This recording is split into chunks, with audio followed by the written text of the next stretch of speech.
To the young people now start up, I will say the same thing. If you're not ready for controlling your costs, don't start.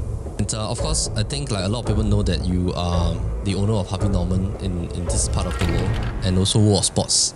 Just very curious because I think your level of diversification is very interesting. I mean, from shoes to real estate, retail appliances, also to sportswear. Where do you learn all this like business building skills? Who was your mentor?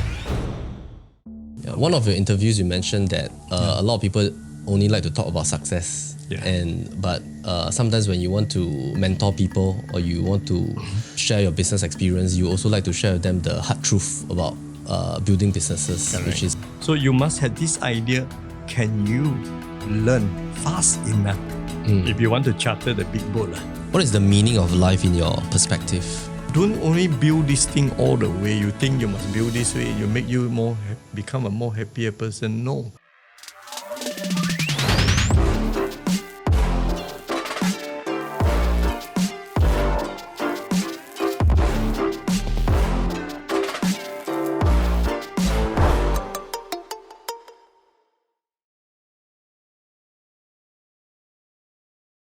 Alright, so today we have a special guest. We are very excited to have Mr. George Goh with us on Nuggets on the Go. And of course, I think for George, he needs no formal introduction. You have already seen him on a lot of mainstream media.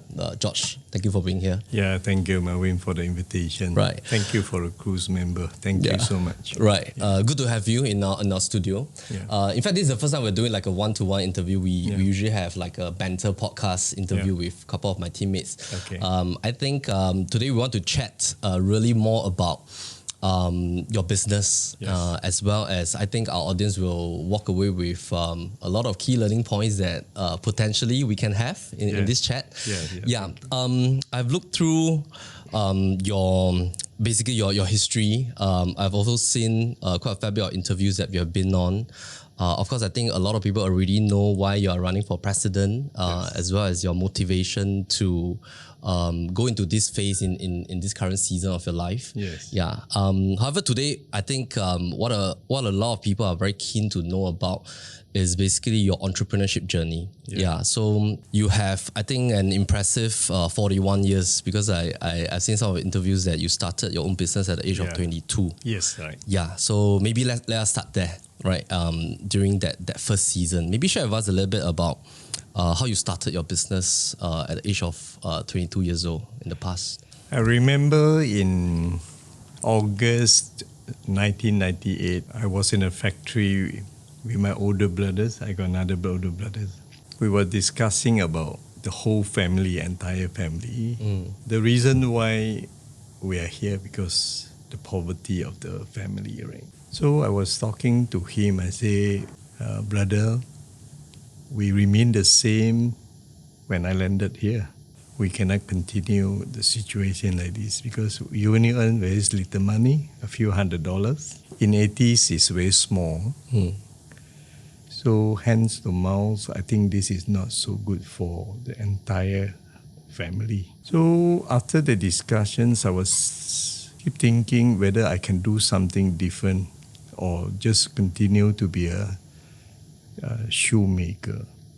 So I say, maybe I can consider the option. Of course, this is not in my plan, it's not. So I went to meet one of the factory bosses. I say, hey, are you hiring? They say, no, we are not hiring. So I say, in this situation, why don't I consider, right? I start something very small. So I was talking to my brothers. I got another two brothers. Beside the twin brothers, I got another youngest brothers. I say, why don't we set up something, a small outfit factory? Try to put a few machine, second-hand machine together. Of course, the capital is so small, because the saving is so small.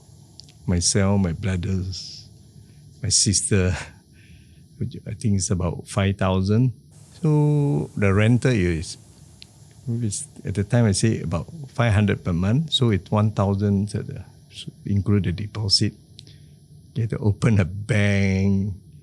account for 1,000 minimum. Then the machine, about maybe 2,000 plus, second-hand machine. So we say, okay, they're good, but left very little for us to buy the leather. Fortunately enough, the leathers, the uncle is very kind, because leather you have to buy in bulk or raw, no? So we are buying in piece. Merchant was saying that, okay, let's say this is it's a startup, right? So we will help you. I think that is a wonderful thing the merchant had given to us in one piece by one piece. You asked me at that time whether I have a full plan to be an entrepreneur. Answer is no. But that moment, I say, why not we try? When you don't have anything, right, you think about it. What are you going to lose?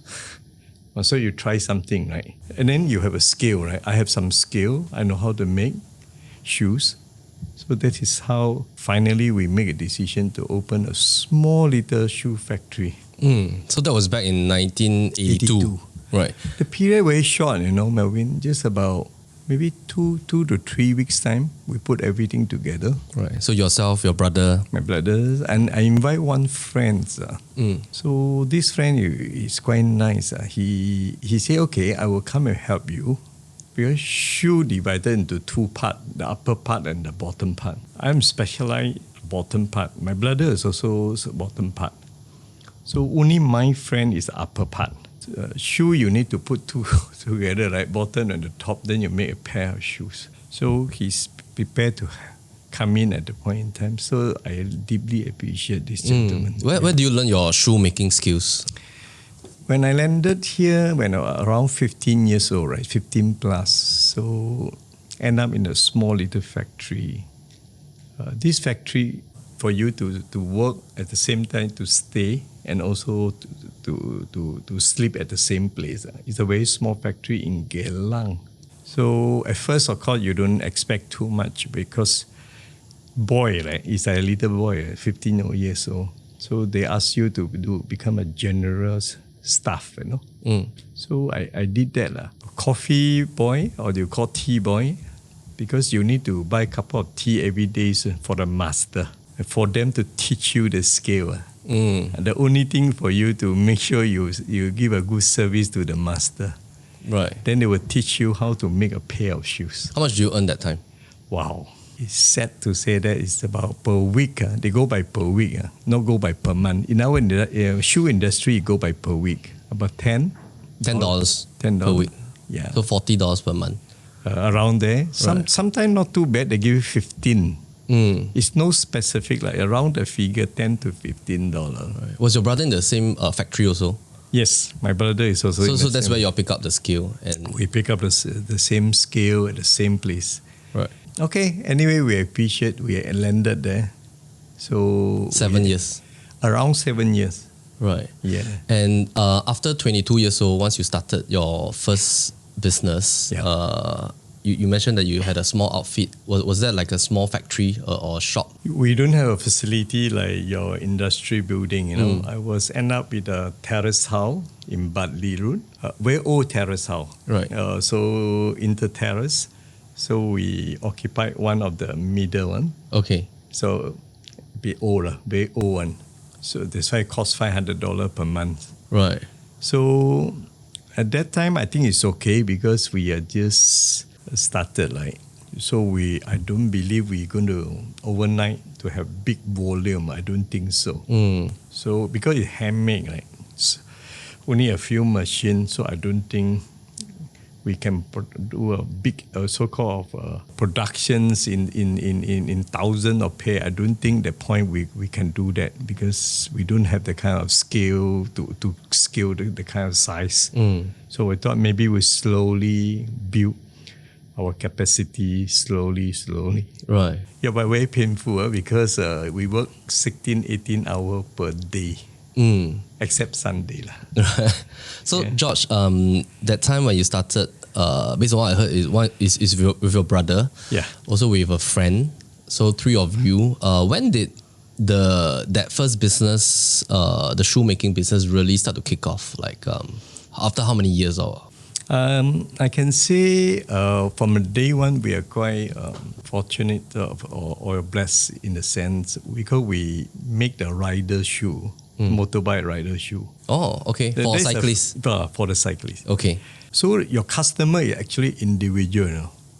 Because I have no idea. Actually, you can go to the merchants and go to the shop. Those are, the HDB shop or even the lock-up store at the wet market. Right. Or lock-up store at the hawker center. They do have. So at first we try to make a few pair for these people. But we are not bad. We're charging them quite a reasonable price. Handmade. Okay. Handmade, quite good. Right. And very colorful boat. Use the boat. Very colorful one.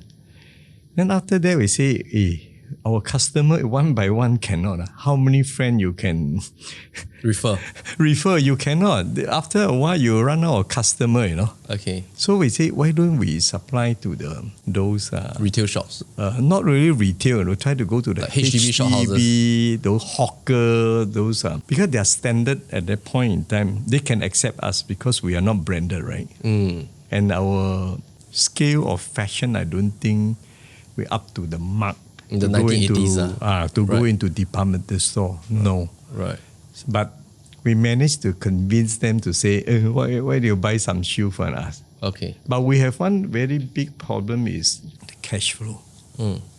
We do not have enough cash to turn around. So I remember when I discussed with the merchant, I say, can you give her in cash? Because we run out of money. So the merchants is quite good in the sense, they say, okay, if cash, we can't pay you in full amount.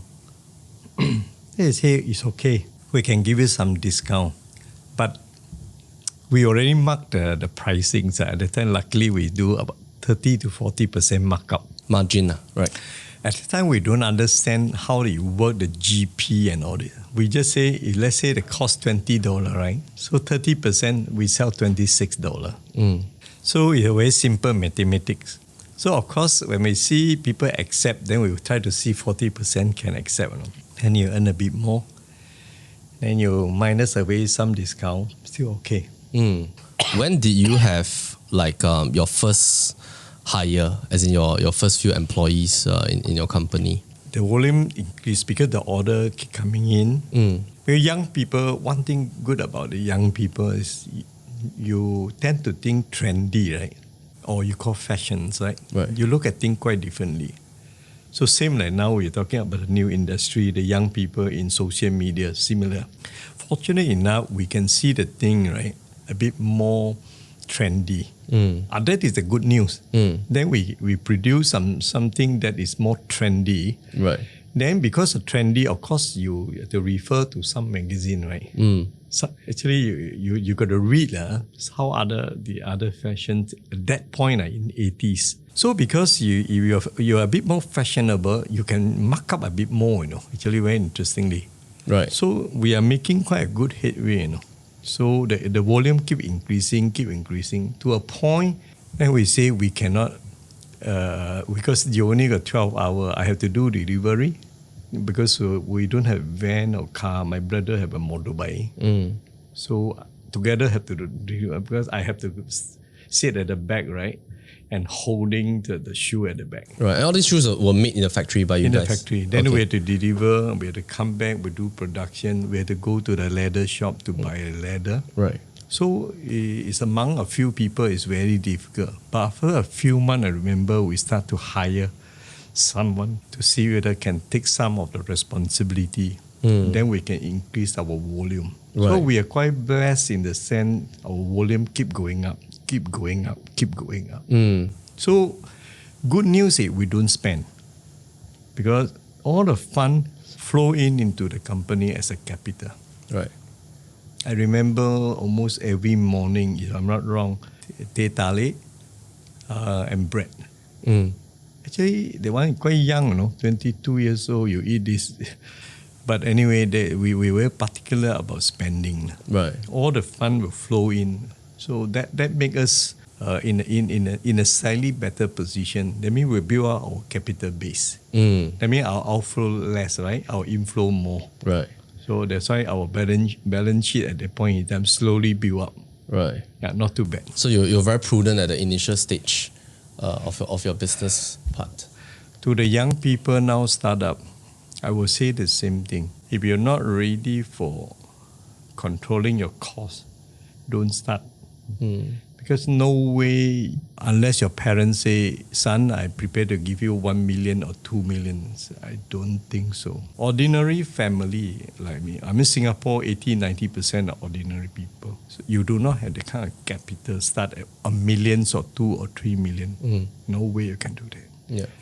Mentality you must have. I think there are 2-3 points you must have if you want to start. First, there is no shortchange. Make sure it's work very hard. Because you can't employ so many people. Yeah. So most likely you must be also the workforce. Number 2, you must remind yourself cost control is the most important thing. Because you do not have a lot of money, right? The only way is for you to have cost control. Yes. All right? So fortunate enough, these 2 things make us, in the sense, we are controlling quite well. Right. And we also controlling another one is we focus on our core business. We didn't go somewhere else, So you focus on the shoe business? I just focus on that. I know that this industry may be sunset because the government say textile industry, shoe industry may need to move to overseas. But we still keep it the first few years in Singapore. Right. But we can because our cost structure is quite good. We move from Bartley Road, then we expand. We cannot hold anymore because we sleep there, we eat in the same place, and we work in the same place. So we cannot. Then we move it to Geylang East. So the government flat. So we rent about 2 units up there. Then for us, we put up the renting flat. Then we expand a little bit scale. So we are quite happy because we can expand into 2 units. That means we are expanding. Right. From Geylang East, then it's about 1984. I say, why not? Let's do some trading instead of just making. Because if I do trading, the momentum is faster. Right. You buy, sell, right? You buy low and sell high, right? So making, right, is pair by pair. So, but anyway, we are running both now. Okay. So manufacturing continue. We import quite a lot of shoe from Hong Kong. Right. That still we in the same industry. That is the shoe industry. Right. So now I have both income. Right. In the same facility. Right. In the same startup. So I think that's quite good. I mean, our margin will keep going upward, because cost low. So you open up one more stream of revenue. Exactly. Right. And just now you mentioned about focusing on your niche, right? That means you believe that once you find a niche which is in the shoe business, then you want to double down on that and that portion. Got it. Maybe let's fast forward to today, and then later we go back to talk about that particular company, which is very interesting. How many companies do you own now? I lost count. Let me see this way, because I only asked my CFO today to list out all the company because I need to know some history. Because I like to take the most active company, it's about 100 over companies. Right. So that 41 years, About 100 over companies. 100 over. Yeah. One of your interviews, you mentioned that a lot of people only like to talk about success. But sometimes when you want to mentor people or you want to share your business experience, you also like to share with them the hard truth about building businesses, which is also the failure part. Correct. How many of these companies were successful, and then how many were basically didn't make it? I mean, in the whole journey. Those are listed one because when you're listed, you know the market capitalizations or the foundation of the company are more stable. Right. The private owned one, that's why people always have private owned and public listed. They are both chains. Right. They're both. So Melvin, over the years, about 2007 was my 7th listed company. So from the 1996 first listed company. Then I remember 1997, the second one, 1999, the third one, 2000, I add two more, become 5 listed company. 2004, another one. The last one was in 2007. So averagely, every 3 years, you list one company. Around there, around 3. So I was fairly aggressive. I think maybe the age is also quite right. Between, you see, in 2007, how old am I? 40-something, 48 years old, right? So if you look at that, over the 25 years, so between the 20 young men to become 40s, I think about the right. So you work quite hard and quite aggressive. Right. The period. But after that, I'm not say slowing down, so I don't want to go in the same way what I'm doing. Like keep listing a new company. Not that easy to maintain also. The most difficult part, success one, of course, you get listed. Right. The difficult one is the 2000 when the .com burst. Right. In 1998, 1999, everybody must talk about .com. If you don't talk about .com, you lose out. You are not fashionable guy. Just like now everybody needs to talk about AI. Exactly the same. Or you call the chat GPT. Right. You must talk something about that. Right. So in 1998, 1999, still okay. But in 2000, I think the world see the entire .com quite differently. So, of course, someone realized cannot. The PE means price to ratio. How can you value a company to 1,000 times? Just not sustainable. Right. Not possible at all. Right. So there was a lot of like overvaluation. Overvaluation, and actually the support asset base is very small. So there was a lot of hype. A lot of hype, a lot of concept, a lot of play in terms of executive. Who you hire. So if you from the big organization like Morgan Stanley, so you talk about Goldman Sachs, you talk about all the big name, or you from Microsoft, my goodness, don't play a fool. The value can go just because of the individual from a good company, So I think that one, I listed the one technology company. I acquired quite a lot. But I no choice, some during the burst. When they burst, there's certain painful decision. But it's very, very great. You can get it listed. But when they burst, some company cannot sustain. So your cash flow will be affected. Right. So some founding, some we are partner with some other tech guy. Some will not sustain because if you don't inject further money, you will just have to go bust. So many people cannot make it during the period. Right. Very difficult time is 2000, 2001, 2002. So you look at all these, I'm not sure now people still talk about it, but that one hit, you look at the COVID also happened the same time, right? 2000, 2001. Right. So these are coming together. Right? COVID affected the whole worldwide. Right. So hit both ways. It's a little bit similar like the .com time.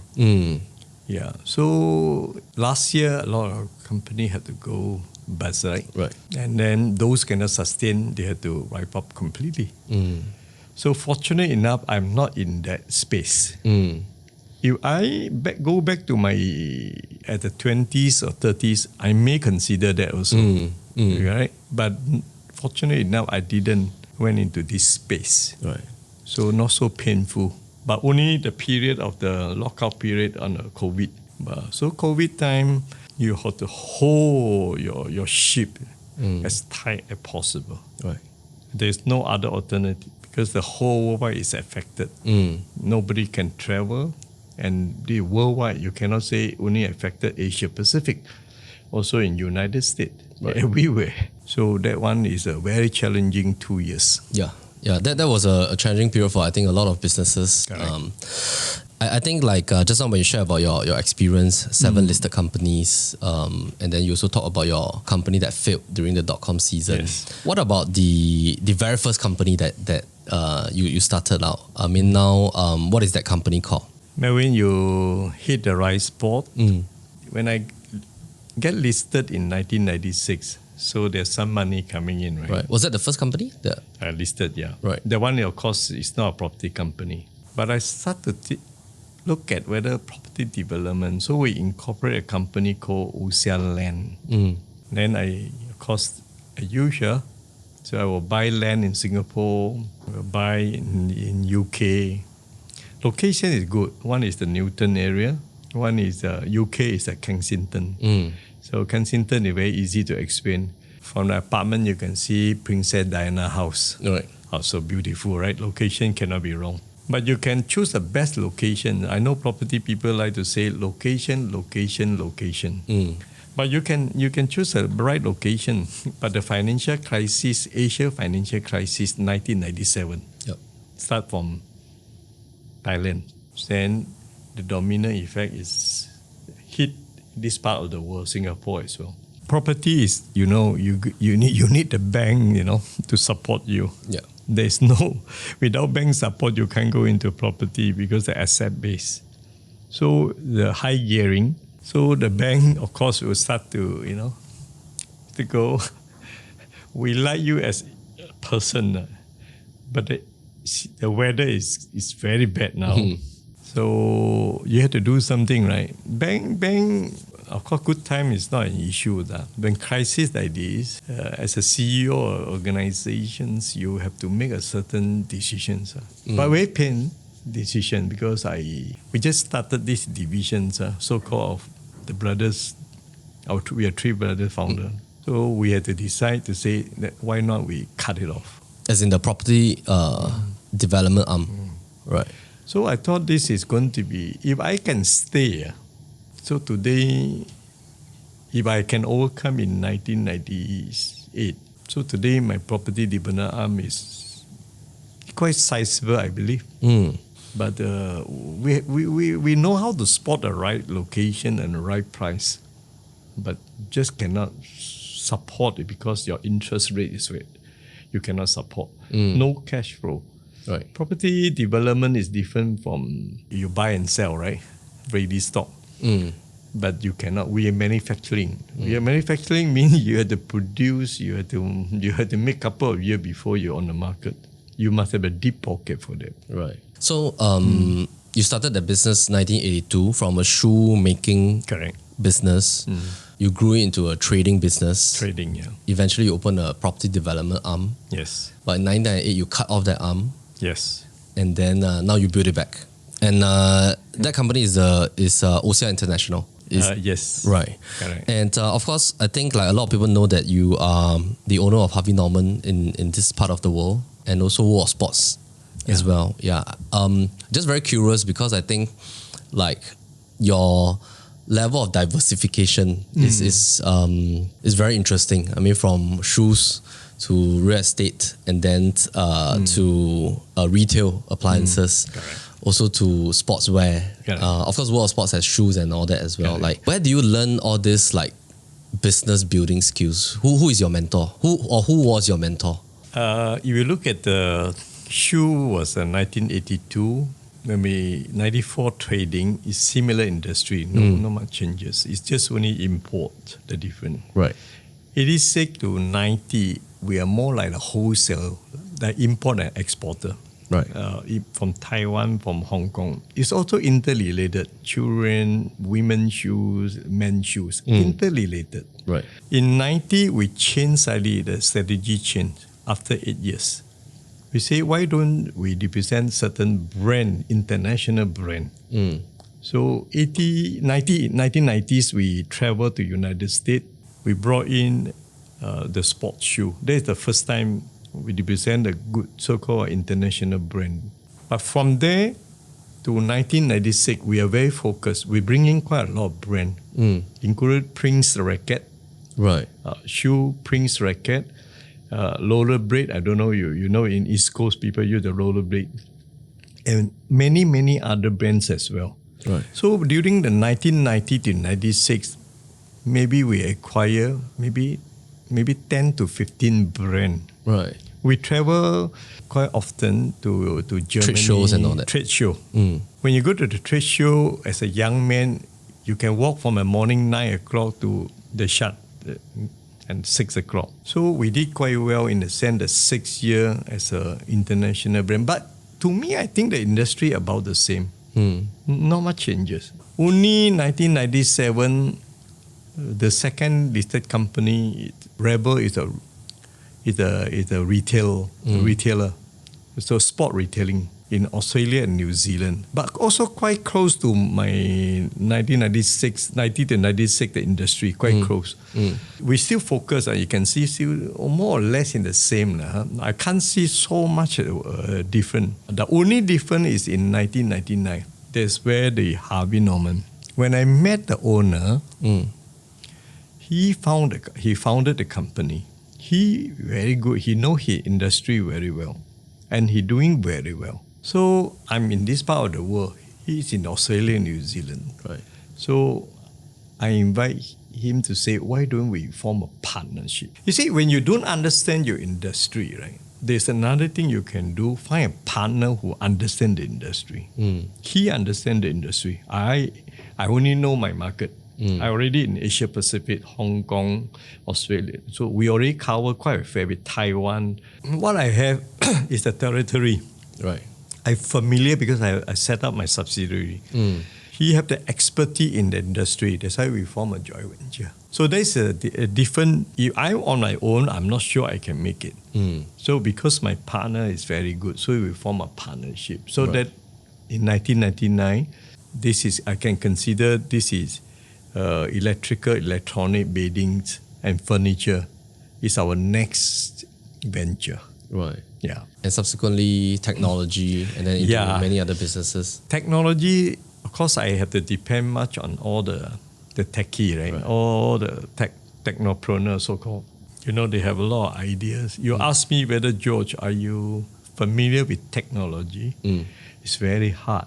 Right. From software in India, right, all the way to e-commerce. Our e-commerce in China is ahead of Alibaba. But sometimes ahead, Melvin, may not be a good idea. So we have a group of very talented people from America. It's a Chinese study in America. They work in America, all the big company. They form a company, e-commerce. But because they are ahead, timing is all about business. Sometimes also about timing, you know. Right. You cannot be too fast, you know. Cannot be too slow. So. You cannot be too slow. Too slow, you get nothing. Right. All right. Sometimes you just get it right, you know. So I think we are ahead of all these people. Then after that, we heard about Alibaba. It's a waste, actually. It's a very talented people. All the people we put together, we put quite a fair bit of money into China. Right. So market is already correct. It's already sitting in China. It's just the timing. You see, the time our team is quite good. In India, so the business model is very similar to Infosys. Wow, also right. The space is correct, you know. So this in China, e-commerce, also right. Right. But just didn't make it. If both make it, if this make it Infosys or Satyam, there's another company called Satyam, or HCL, another company. If one of these make it, right, today I may be the Jack Ma, you know. But this not Jack Ma of happen. Singapore, yeah. Yeah, but because we're already in the right country, right. Both is the population 1.3, right, billion, right? So it's correct. Timing just wrong. Right. So I'm very interested to know, like you mentioned about timing, which is one of the business principles. Do you even have a mentor, or you learn everything through experience over all these years? Like who taught you the business principles, or do you read a lot? Do you read widely? Where do you pick up all your skills from? One thing I like is I like to read. Because today people talk about online. Yeah. We don't. I'm talking about paper. So I quite enjoy in the sense, the trend, paper sometimes can give you some idea about the trend. Because news supposed to be ahead, right? Cannot be behind us, it should be ahead. So paper and magazine, I like magazine also. Wherever I go in a plane or where I will read one. Right. Because magazine another plus point, they will give you all the trend of the new phone. They will give you all the new technology. They will give you a new architecture. They will give you. You keep learning. It's like our brain is like database. You keep learning new things. I like to see architecture. I love architecture. So you keep learning new things from a paper, from this, from here. Of course, I also listen BBC lah. Right. So there is one part about self-learning, not sufficient enough. Fortunate enough because I'm the international organization already. So I travel to Germany, France, UK, United States, Italy, Spain, so India, China. So that give me a lot of advantage of international exposure. I met 3 group of people internationally, close to 20 countries. Right. You ask me whether I got mentor. These are the mentor. They push you to the level you become a very good entrepreneur. Right. So we learn quite a fair bit from all these people. When we met them, you can see. But of course, you must have an attitude going there, just not only for wine or in German, you're talking about beer. You can do that. But if you're serious about it, you can learn a lot of things from them. Right. So that was during the years of when you went to a lot of trade shows, international expansion. Exactly. Right. In the end, what was the working relationship with the Benetton family? I mean, if you cannot produce result, do you think they will keep you? They won't. These people are very clear. Right. As I mentioned, people who own the brand, they're not only talking about revenue sales, they're also talking about you can protect the brand in this part of the world. If you take, because we took quite a few countries, from Australia, New Zealand, Indonesia, Brunei, Singapore, Malaysia, Hong Kong, Taiwan, China. Right. When you can cover so many countries, they view you quite different. You must be somebody that they trust you a lot. If not, you will not happen. So I have some exposure in this area. If you combine together, not too bad. So you actually learn, I would say, like through the years of exposure, experience, and basically through all these challenges, and also wanting to make sure that you can really deliver results through the years, right? Yeah. So maybe I think what would be very useful for younger audiences is that if you can break down what is 1 to 2 key success principles when it comes to business, what will these 2 principles be? Before we move to, very interested to talk about your education journey as well, because I know recently you obtained a degree in opera and classical music as well. So maybe to sum up for the business principles part, what are 2 key success principles that you've learned over the years? For the young people, what I suggest, if you want to become an entrepreneur, make sure the industry you're going in, you're familiar. Doesn't matter. Right. In 1982, I have another friend, also just same year, we started the same year. It's a hair salon. Just a husband and a wife and a brother, 3 of them. Day and night cut. Right. I don't know whether they hire, maybe hire 1 or 2. Today, this family is one of the most successful entrepreneur. So I say, if a hairstylist can make it, right? A shoemaker like myself make it. You see, our industry is the same one because they are hairstylists. So they cut day and night. Right. I'm a shoemaker. I day and night making shoe. To the young people, I will say, what are you familiar? You don't go and share with me, say, my friend was telling me robotics is a very good industry. Chat GPT is very good. Let's go into it. You don't understand, no point. But don't worry about your first industry, where you're going. You can diversify later. You can. Just like yourself, Melvin, you have 100 staff under you now. If one day you think about it, can you become one day to become a developer?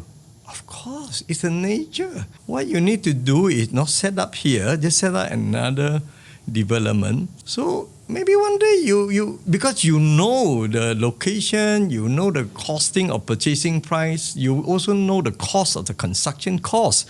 You also know where to get all the contractor, subcontractor from head to toe. You know that because you met so many people in your life. So what I'm trying to say to the young man, please go into the industry. Number 1, you're familiar. It's okay. Doesn't matter what industry. Don't be distracted.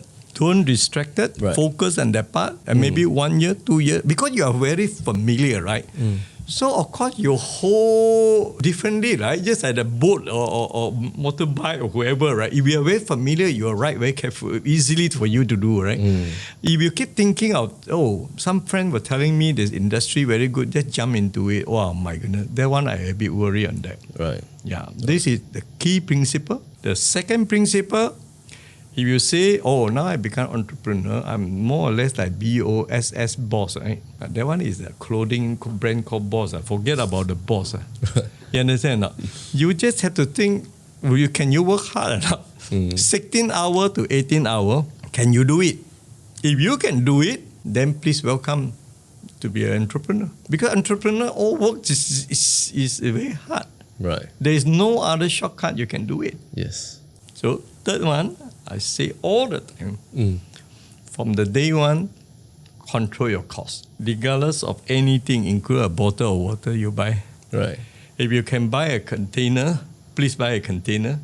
If you cannot, at least buy in bulk, make sure it's direct from the source, 50 cents from Malaysia. Right.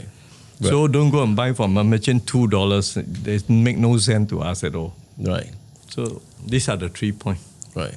Yeah. So basically, focus on your niche, be prepared to work hard, and of course, Control your cost. costing. Let's talk about education. Okay. Right. Where do you get the motivation to take up a degree? And furthermore, it's in music. Has music always been your passion since young? Yeah. Music, I have 2 stages of my life. When I was 20s, I remember. Time because I do not have a very successful business, right, at the time. So I was in the choir. So the music conductor was very kind to me. They say, George, please consider to learn some music. So I say, okay. I'm so young, right? I say, yeah. Well, how old were you back then? 20 plus. You were in the choir? I already in the choir. Okay. Was it with a school or? No, in the church choir. Oh, okay. So, of course, the conductors may feel, I have the voice. Young people always got big voice, don't worry. Whether it's accurate or not is beside the point. So you go and take the theory exam, grade 5, At least you can read the score. I say, okay, why not? So I did it quite well. I think 83 over 100, 99. So after that, the same conductor say, why don't you take your vocal? Like your instrument, like violins or your piano. She say, sing you can sing, right? I say, I have no knowledge how to do it. She say, I will teach you. So very kind of him to say, do it. So grade 5, both grade 5. I passed both exams. But because of my career, as I say, we had to focus, right? So I say, maybe I cannot continue my music. But I remain as a choir member. In your church? In the church. Until singing. Today? Because I need to focus also my thing. But anyway, so after that I focused about close to 30 years. Right. At the age of 50, 2010, I was in the church. One of the conductors said, can you help us to sing one song? Because I moved from one church to another. One is an English church. So they say, we know you're the singer. Can you help us to sing one song? So I say, okay, sing. I can sing a bit. I say, okay, I will sing. So the song is a very nice song. Actually, it's an Italian song. It's called O Solo Mio. But someone had translated into Down to the Glory. So to me, I only know Down to the Glory. But I know subsequently, I know the music is exactly the same as O Solo Mio. So after that, the coach say, why do you continue learning? I say 50 years old, okay lah. I say, I'm learning, okay. Yeah, once a week. I take it as just an interest, right? And I like, because I travel all the world, I will go to the opera house. This is already me, right? Especially musical. We talk about phantom or opera and all this. Right? I say, okay, we take a lesson. So after a while, the coach say, hey, think about you take the exam. I say, this remind me last time I took the exam exactly the same. Right. He said, never mind, you just try to go and take advanced. The level not so high. It's like grade 8, slightly at grade 8. I said, of course, I asked the coach, can? He said, your voice maybe can. Go and try. I will teach you. Yeah. So I say, okay, go and try. So I took first exam. I didn't pass. Right. Then I second, then I passed. So that gave me a very good Motivation. Yeah, I say maybe not too bad. And after that, we discussed, why don't you go diploma level? Or diploma is quite different. It's from this advanced level to the diploma is a big jump. So, of course, I studied the diploma, got ATCL, LTCL, FTCL. There are three, Then I study, I say, hey, LTCL not bad. It's equivalent to honors degree. I say, yeah, maybe I can consider. Academic route, you get, most of the people is go through academy, right? Yeah. Of course, in Europe and United States, not like that. People have option. Singing, performing art, all get another option to get a degree. But in our part of the world, Singapore especially, we will always believe it's only have to go to the school to get your certificate. Right. In Europe, it's not like that. So at that time, the coach say, why don't you try? They say, maybe you can. So I say, okay, ATCL. So I went in. Oh my goodness, it's very difficult. Right. The song is, because you have to master 4 languages. So, what were they? French, German, Italian. Oh, of course, you put in English. I dare not to sing Chinese. Right. Because I'm not that good at Chinese. To me, it's Congratulations. It is an achievement. But it's many. I go through so many rounds of practice. But ATCL is already quite difficult.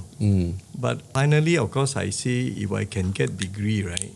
Maybe that is something what is nice to have, right? Because my family, none of us have reached this level. And my dad, my mom, both are not well educated. Right. What was your education level when you started at 22? It's very low. Because the time was maybe close to Sec 3 in Singapore standard. Right. Close, huh? They mean not even near there. But it's okay. I mean, to education, as I mentioned to all when I did my mentorship, you are not a scholar or you are not a top student. Don't worry about it. But you must have one attitude, you must learn. Right. You cannot, because you say I was used to be IT student, or you say that is end of my You shouldn't think like this, because this is your level. But in life in Singapore, you can divide into 3.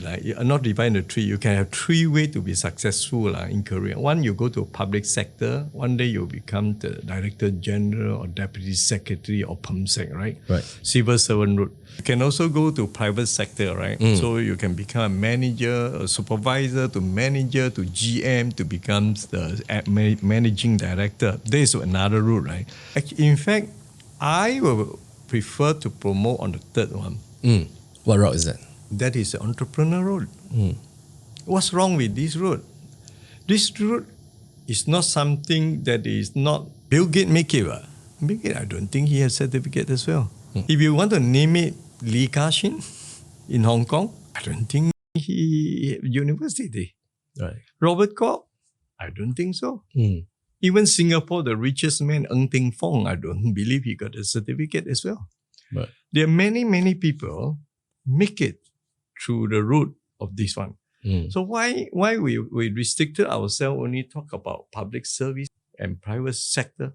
You think about entrepreneur way. Right. You can always start small. So what do you think about the education system now? Because just now you talk about the European style, where you have options between like your experience route or skills route, and then of course the certification route, and then of course compared to Singapore, I mean like for myself, I homeschool my kids.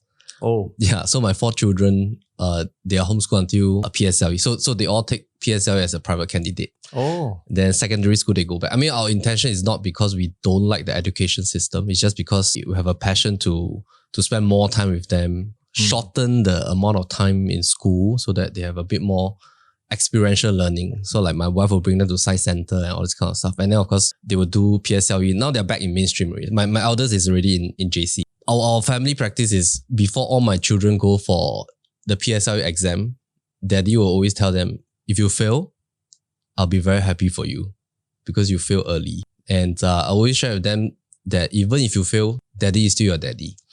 And why do I want to share this with them is because I believe, like in Singapore, because of the way that the PSLE, secondary school, poly or JC and uni route is structured, sometimes I think people get very anxious that you have to hit all these milestones at the exact age. Yeah, so I share my 4 kids. Like, I have this friend who went through the longest route. I mean, last time there was like primary 8, right? So if you fail PSLE, you need to repeat until primary 8. That means 8 years in primary school. So my friend went through that, went to normal technical, went to ITE, went to army. After that, completed poly, completed degree, and now is a lecturer. But went through an extremely long route. Yeah. So I always share this story with my kids that I think, like, everybody have different seasons. Some people need a longer season, but it doesn't mean you're a failure. Yeah. Some people have a shorter season, right? So that is my own perspective. Yeah. What about you? I mean, what do you think about, because you talk about 3 routes, right? Public sector, private sector, entrepreneurship. Do you think the education system in Singapore promotes a little bit of risk-taking in entrepreneurship, or it promotes more towards like a stable income route? Like, what do you think? But I must say something, Melvin. For the people choose the entrepreneur route, you must self-discipline, self-learning. No alternative. Because if you build your empire, you know nothing about balance sheet. You know nothing about deal making. Deal making, you must have some idea about investment banking, how they function. Because investment banking is to help people to do the bridging the deal between the two. But if you want to expand your business, diversify your business, or you want to go into public, right, you need a bit of understanding about investment banking, how they work. Right. When you're talking about merger, acquisition, when you're talking about delisting, when you're talking about listing, you're talking about spin-off a subsidiary, you're talking... So when you want to talk about all this language, right? So these are the terms are used in your career, Like me, I gone through almost all. Right.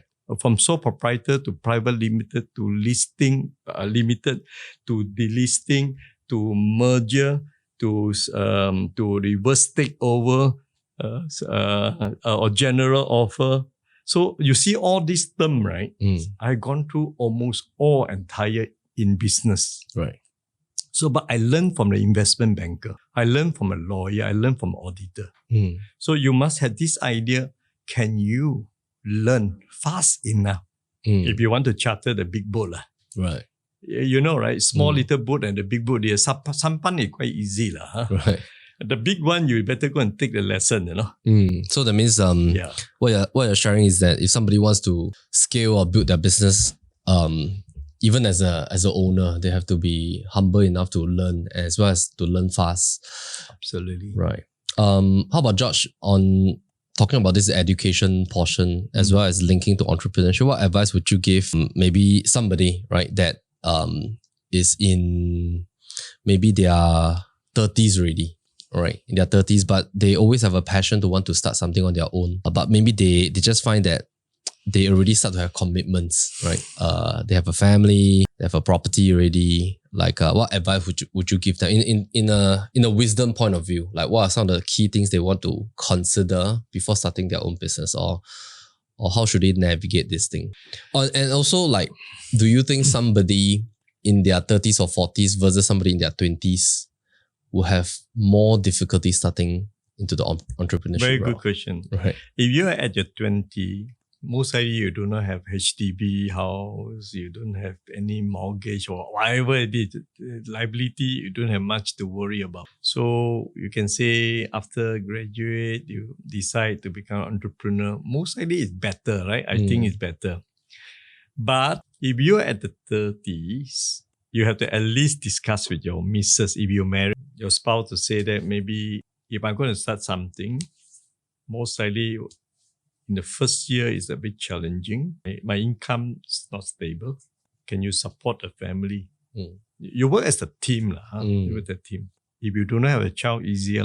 You can plan a little bit, maybe wait for a year to see how you go. But you need to be honest also. You got to, if you ask your wife to support the family and you will start your business, you got to work very hard. Honestly, tell your wife, I'm going to be work day and night, not every day and night, mean night at the pub. And then you say because of the customer at the pub, I'm also at the pub. So that is the wrong thing to do, right? So you promise, you say, I will work very hard. I will make sure all the money I have, I will pour in. I will make sure. Also, you have to tell your wife, I'm going something that I have some knowledge. Promise them you're doing that. So if you focus, you make sure you work hard, you can see one in 3 to 6 months. Actually, you can more or less can see some result because you're familiar with this industry. Right. I can't see how far away you can go. So you can see the light is coming. Then 6 months, 9 months later, you say, wow, can. After that, wow, I think can already. When you cost to a certain point, you know you're quite safe already. Because I say you always control your cost, right? That means all the money, profit you pour into your organization, right? Right. That means you can see your capital is increasing. That means cannot go wrong already. All right? You work hard because you also an employee, you're not an employer. You keep thinking you're a boss, you're in trouble already. Right. All right? You keep thinking you're also an employee. So you keep working. 1 year you can tell your darling, say, darling, not too bad. I'm making 100,000 now. It's not too bad. So your wife will say, okay lah, don't 100,000, don't go and think about buying the Audi or whatever. Forget about all these things first. I don't own a car the first 1, 2, 3 years. I don't. Right. Yeah, the first one we bought is a van. It's because of delivery. Because of trading, I need a big van. Right. But second-hand one, I bought 3,000 or something like that. So that is my car, dating car also, that one. Right. So you have to start something like they don't think about funny thing. Preserve your cash flow and then keep moving up. So I think at the 30, you have to be more consultative. At the 20, most likely you can make a decision. Right. How about somebody in their 40s? At the 40, they have another set of problem if they are married, right? Right. They have 2, 3 children there. And the cost of living in Singapore is very high. Right. If they at the kind of age, most likely the father is also about 60, the parent about 60 to 70. Yes, you're right. They have 2 set of problem. One hand is do, re, mi. That means it's all your children. One hand is mi, re, do. Mi, re, do means your father, mother. If you have your grandfather, mother, you have to bring another one. Right. So you're holding. Then you have a lot of consideration. That's why Singapore sandwich class is very painful. I cannot blame them, say that because of these 2 sets. Of course, include the marriage. Right. At the 40, I would say quite difficult already. Quite difficult. I'm not saying cannot. But need to be wise. Unless you have your missus or your spouse earn quite a fair bit. At the 40, you should be okay. If your wife can earn some decent number, maybe you still can consider that. But you have to be a bit more cautious and more wise. More cautious at that time. I'm sorry to say that this is the situation you are in. Yeah, I mean, I based on what I heard is your advocacy for entrepreneurship is definitely more for the young people. Yeah, and of course, I think you're also saying that you have to consider your season in which part of the life that you're in now. And there's definitely nothing wrong with continue to work hard with a company and all that, depending on your life stage, right? Yes, correct. Yeah. How do you protect your family time? I mean, like all these 41 years, you have expanded your business empire. And of course, like how much time do you spend on business, family and kids? And also, do you believe in work-life balance? For me, because fortunate enough, I don't play golf. That one a little bit fortunate in the sense. Why is it fortunate? Because golf, you got to spend a lot of hours, long hours. You get a long hour. So to me, my whole life is my family is my center. Every week, make sure we have this family Saturday or Sunday. All the children's. We are in a WhatsApp chat, right? So who can attend, who cannot attend. So everybody. How many kids do you have? 4 kids. Right. So we have this dinner together. I like the dinner parent with the children dinner. Very important. Then you can see my 4 children are a bit noisy. When they're around, they're like bird, But it's okay, as a parent, you just take it at, their community thing between the brother and sister, right? So we are with them. Of course, we also talk. We find some places that we can talk, some food that nice we can eat. So this is already our culture. Right. Every week. Every weekend. Saturday or Sunday. Right. When did this start? Oh, long time ago. Right from the start, when you have... As long as I can remember, I can't remember the date. I mean, it must be very long time. Right. So you time block your weekend for your family? Yes, I will try to have at least one meal with my children. So. Right. And my wife, Friday, two of us will have a meal together. So Friday is your date night? I try to do it every Friday. Okay. My best. Yeah, we will eat some food, nice food, 2 of us, from different places. We will just, sometimes it's like that, husband and wife, you have something, something you can talk, right? Because the longer you marry, the word is getting lesser, right? Right. It's like that. So if you're together, there's no other people around, right? Only 2 of you, right? So you will talk everything under the sun, right? So you will talk a lot of things. So that is also good to keep the kind of communication. But not all the family are like this. Of course, I will encourage the family to consider at least one meal. If you cannot do it week, at least do it maybe 1 month, at least one. This is, I feel is very important, the bonding. Right. So with your, busy schedules, especially during the formation years, I believe the first 20 years, you travel a lot, your first 20, 30 years and all that. Do you believe in this, concept called work-life balance? And how should somebody view it? I don't call work-life balance because my brain is very focused on my work one. Even at home, travel, reading, I didn't go too far away from this because I will just keep thinking about how I can expand, how can I face this problem, how can I settle this issue. Focus in this area. You ask me, balance, I don't think this is the word I have. But we will travel once a year, the family, all of us try to come together once a year. Right. That is the only one I love it. You ask me now, if I cannot travel with my children yearly, I feel that one will be a very sad thing. Right. Yeah, we love it. Because so you make it a point to block out one trip per year. Yeah, at least one. I think the family should build this thing. Right. Or at least once a month have a meal together. I think you will see it's quite an enjoyable thing to do. Right. At first you think, are you sure? I've got so much thing to talk. And the kid come along, all use the phone, like that. So you must make a point, don't use phone, please. Right. All right. When we are all together, we talk. So leave the phone one side.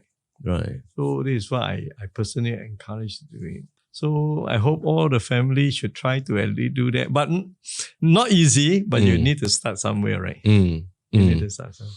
Agree. Like for my kids, we started about 2 years back. That when we have meals, everybody surrender their phones. Yeah, wonderful. Yeah, so all the phones will be in the middle. Practices, we surrender, silent.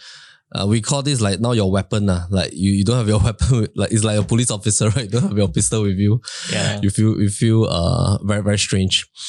I want to move into the last part, right? Okay. Because I know that George, you do a lot of philanthropy work, and also when I read up through our research on you co-founded Border Mission in 2014. And this is actually serving communities in the very high altitudes in the Himalayan region. Yes, correct. Right? And also you are a adjunct professor for a university in Nepal. You also founded this BML Manja University.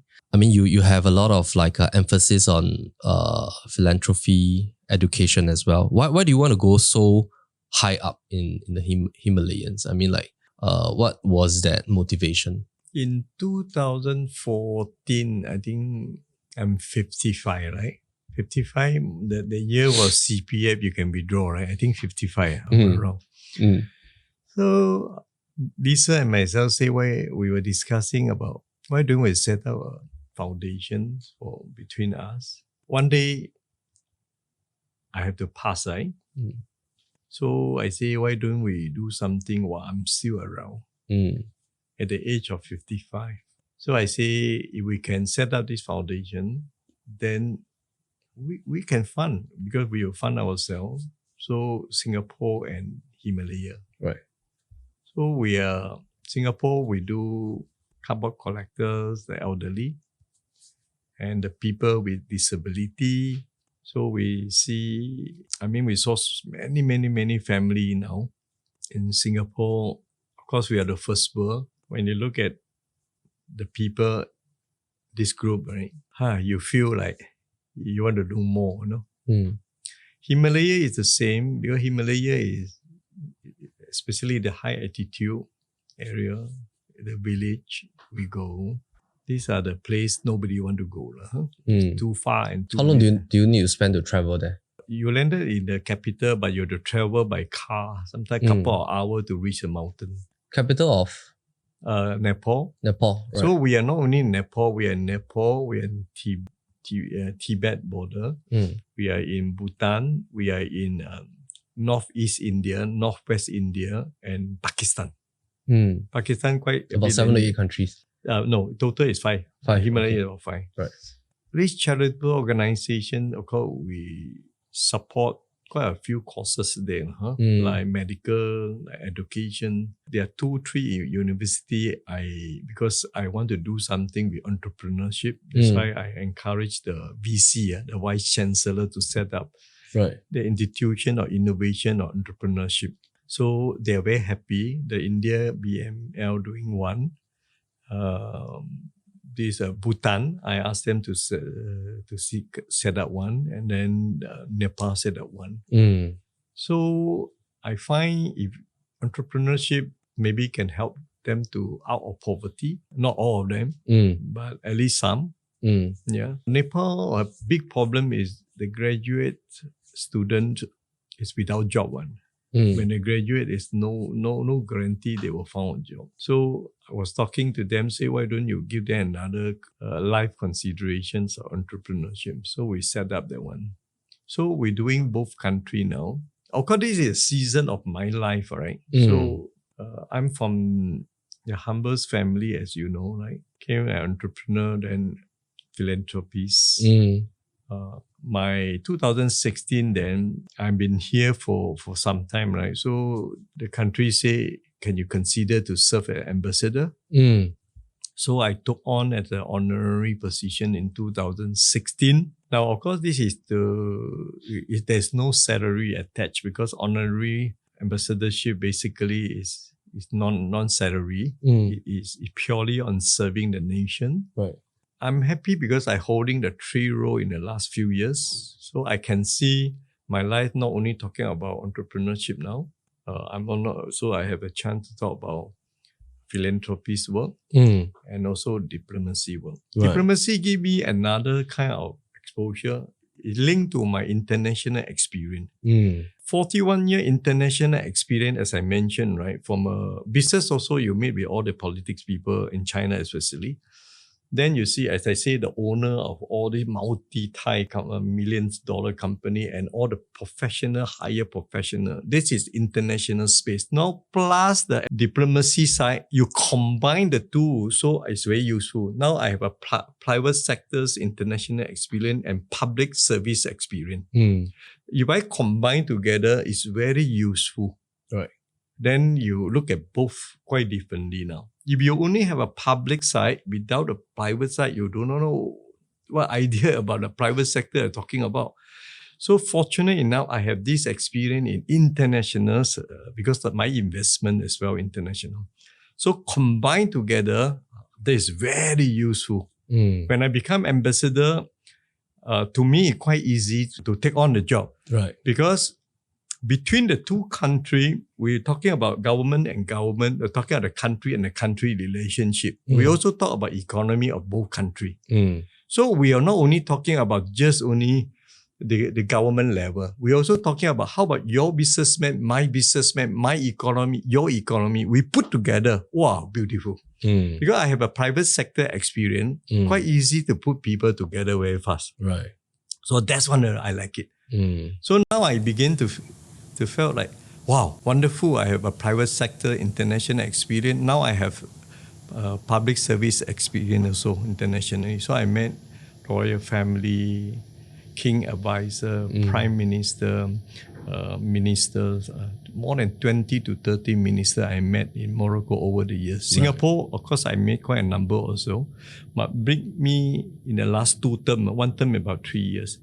I think you combine the two together, it's very powerful. Thanks for sharing. Yeah. I have a final two questions. Yeah, please. Right. What is the second last question I want to talk a little bit to pick your brains on your perspective about life. What is the meaning of life in your perspective? Like,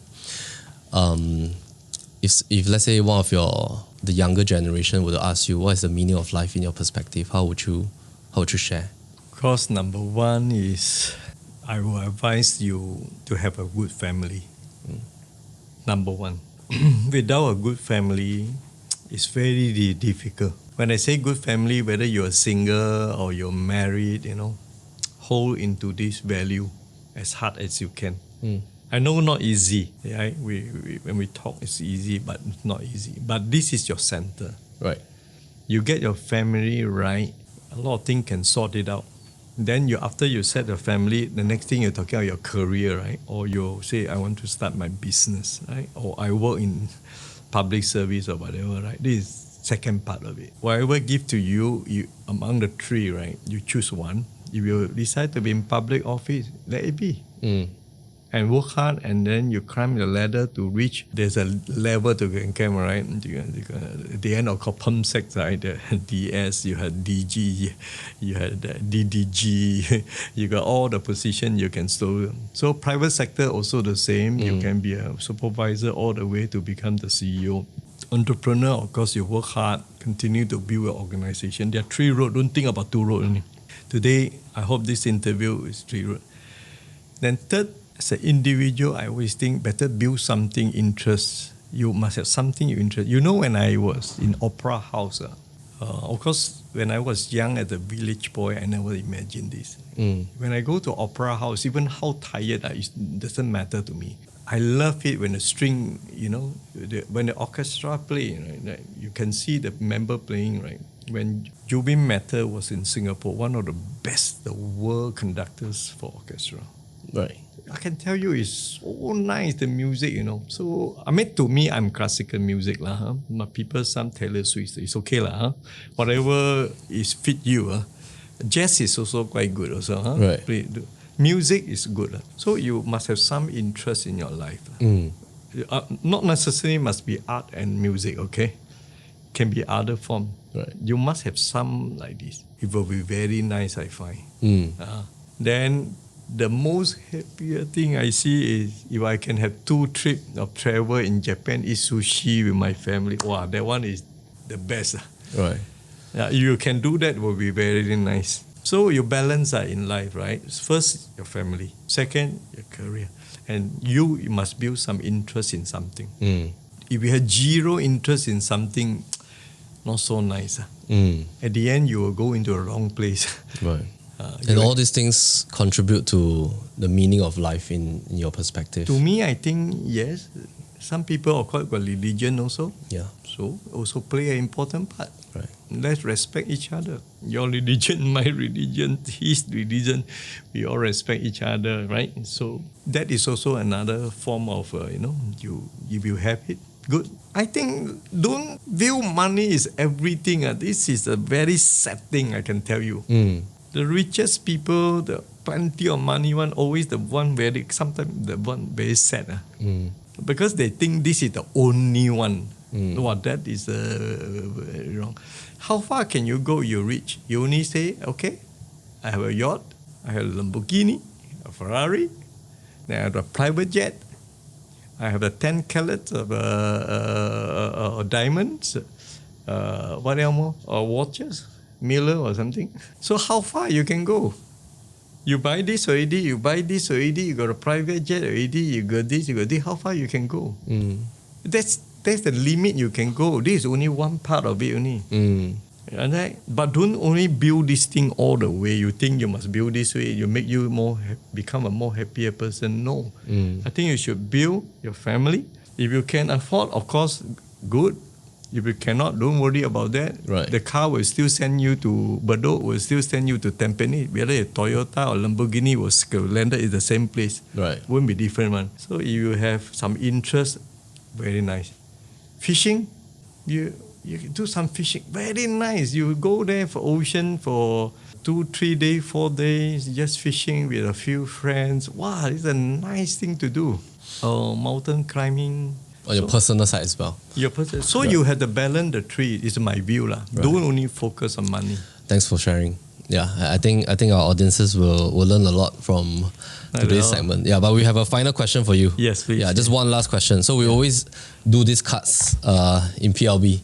Okay. Yeah, so this is called the meaning of life, which is why the second last question is about the meaning of life, right? Oh, okay. Yeah, so I want to invite you to pick a card. Okay. Yeah, and just share your question and share your answer. I need a pair of glasses. Oh, okay, I read out for you.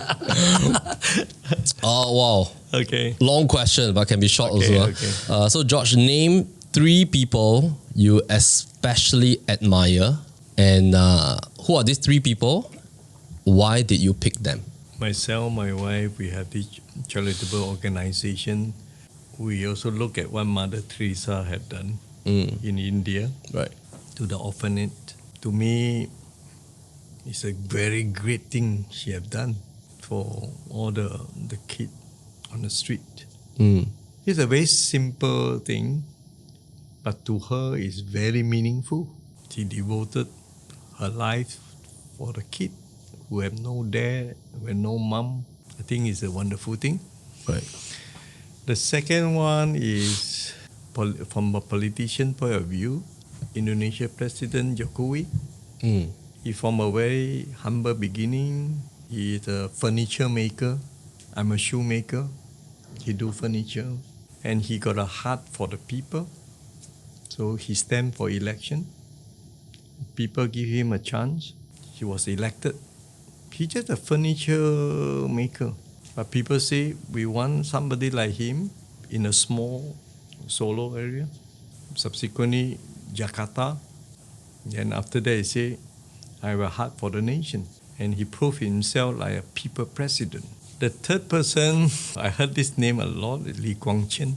The Lee Foundations had donated millions and millions and $1 to all the good causes, include all the university. It's amazing. In his life, he made a lot of money, and then the fund was used for a lot of good causes in Singapore. Amazing. This was many years ago when he set up this foundation, Lee Foundation. And he continued to donate and continue to donate. In the markets, everybody know Lee Foundation had did a lot for the community. So these are the 3. Awesome. Thank you.